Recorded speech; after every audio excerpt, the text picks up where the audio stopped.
Assalamualaikum warahmatullahi wabarakatuh. Selamat pagi pemirsa Trans 7.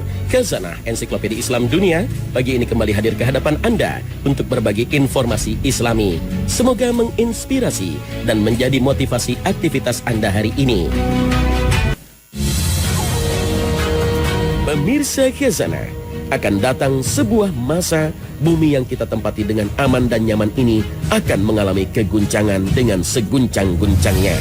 Bagaimana hal itu terjadi? Pemirsa Khazanah, setelah matahari terbit dari barat, kemunculan api di Yaman yang menggiring manusia dan munculnya binatang yang bisa berbicara di akhir zaman, maka bumi dan alam semesta mulai memasuki detik-detik kehancurannya. Kiamat yang telah dijanjikan Allah Subhanahu wa Ta'ala segera terjadi. Entah berselang berapa tahun atau bulan bahkan hari, semuanya tidak ada yang tahu. Tiba-tiba suara menggelegar terdengar di seluruh alam semesta. Maka seluruh makhluk di dunia terkejut. Sangkakala telah ditiup malaikat.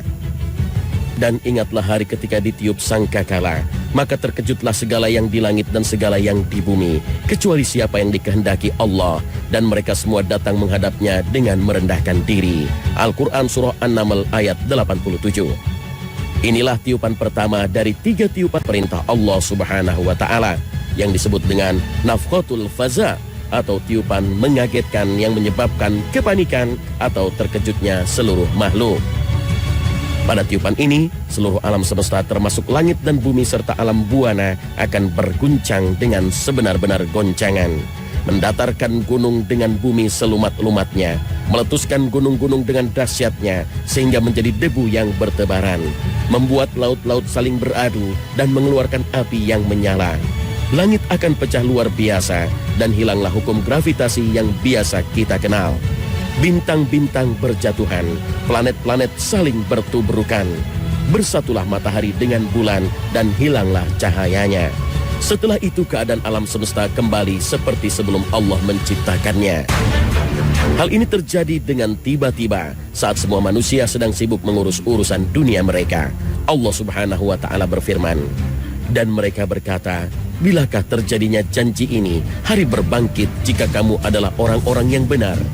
Mereka tidak menunggu melainkan satu teriakan saja yang akan membinasakan mereka ketika mereka sedang bertengkar. Lalu mereka tidak kuasa membuat satu wasiat pun dan tidak pula dapat kembali kepada keluarganya.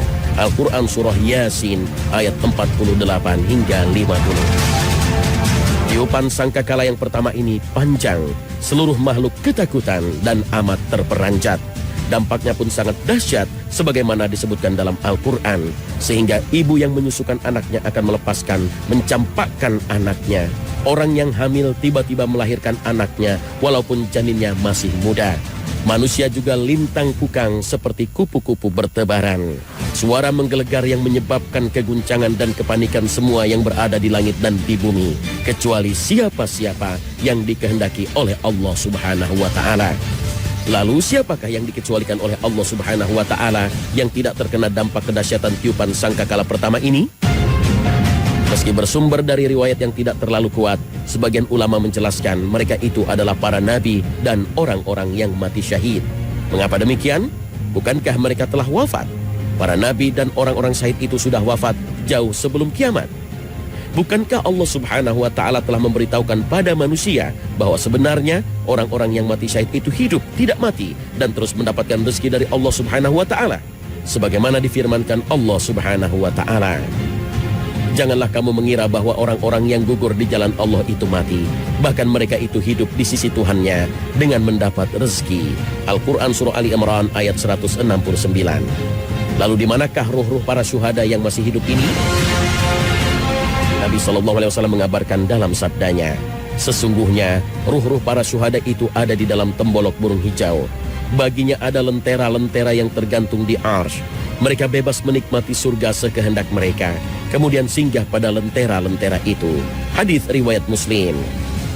Ruh-ruh mulia inilah yang tak akan terganggu dan terkena dampak dari tiupan sangkakala yang sangat dahsyat ini. Mereka mendapatkan perlindungan dari Allah Subhanahu wa Ta'ala. Malaikat peniup sangkakala akan diperintahkan oleh Allah untuk meniupkan sur, terompet sangkakala sebanyak 3 kali tiupan bila kiamat telah tiba. Setelah tiupan pertama, Allah memerintahkan sur atau trompet ditiup pada kali yang kedua. Pada tiupan kedua ini, maka terkejutlah dan matilah semua makhluk yang berada di langit, yaitu para malaikat dan manusia, serta semua makhluk di bumi, termasuk para nabi dan syahid. Allah berfirman, dan ditiuplah sangkakala, maka matilah siapa yang ada di langit dan di bumi, kecuali siapa-siapa yang dikehendaki oleh Allah. Kemudian ditiup sangkakala itu sekali lagi, maka tiba-tiba mereka berdiri menunggu keputusannya masing-masing. Al-Quran Surah Az-Zumar ayat 68. Dalam ayat ini disebutkan bahwa pada tiupan kedua, seluruh makhluk di langit maupun di bumi semua mati. Inilah yang disebut dengan tiupan soqah atau tiupan kematian. Namun pada tiupan kedua ini, Allah Subhanahu wa Ta'ala juga masih menyisakan sejumlah makhluk yang tetap hidup. Sebagian ahli tafsir menyebutkan mereka yang dibiarkan hidup itu adalah malaikat Jibril, Mikail, Israfil, Izrail, dan 4 malaikat pemikul Arsy. Mereka inilah yang disebut Al-Quran dengan kalimat, kecuali siapa-siapa yang dikehendaki Allah. Kemudian Allah memerintahkan malaikat maut untuk mencabut nyawa Jibril, Mikail, Israfil, dan para malaikat pembawa Arsy yang 4. Maka tidak ada yang tersisa kecuali Allah dan malaikat maut. Kemudian Allah berkata kepada malaikat maut, wahai malaikat maut, kamu adalah salah satu dari makhluk-makhlukku, maka sekarang matilah kamu. Dengan demikian matilah malaikat maut.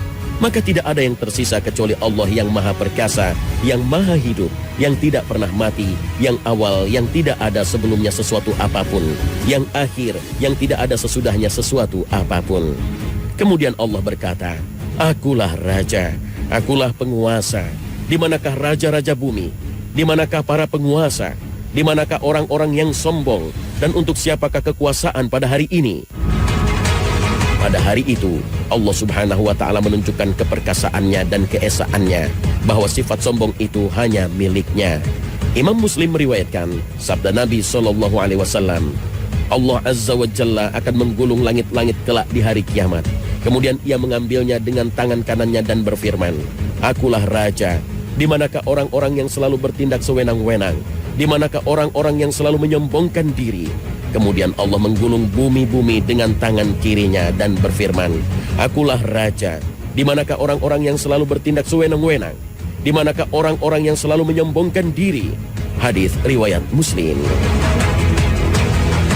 Kesombongan inilah sifat yang tidak boleh disandang oleh makhluknya, siapapun ia. Inilah yang ditegaskan Rasul SAW dalam hadis qudsi dari Abu Hurairah.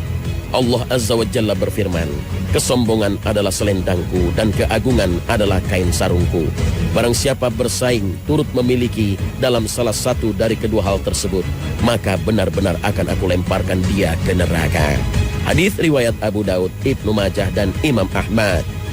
Keadaan alam semesta akan tetap seperti itu hingga waktu yang ditentukan untuk ditiupkan sangkakala ketiga, yaitu tiupan kebangkitan.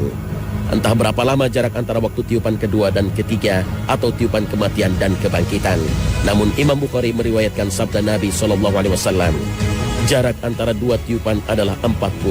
Para sahabat bertanya, wahai Abu Hurairah, apakah 40 hari? Abu Hurairah menjawab, aku enggan. Mereka bertanya lagi, 40 bulan? Abu Hurairah menjawab, aku enggan. Mereka bertanya lagi, 40 tahun? Abu Hurairah menjawab, aku enggan. Hadis riwayat Bukhari. Meski Nabi SAW menyebutkan angka 40 kepada Abu Hurairah, akan tetapi Nabi tidak menjelaskan apakah 40 hari, bulan, atau tahun. Apapun itu, baik hari, bulan, ataupun tahun, angka 40 yang disebutkan Nabi itu tentu waktu yang sangat lama sekali. Karena saat itu sudah memasuki waktu akhirat, yang durasinya 1 hari di akhirat sama dengan 50.000 tahun di dunia.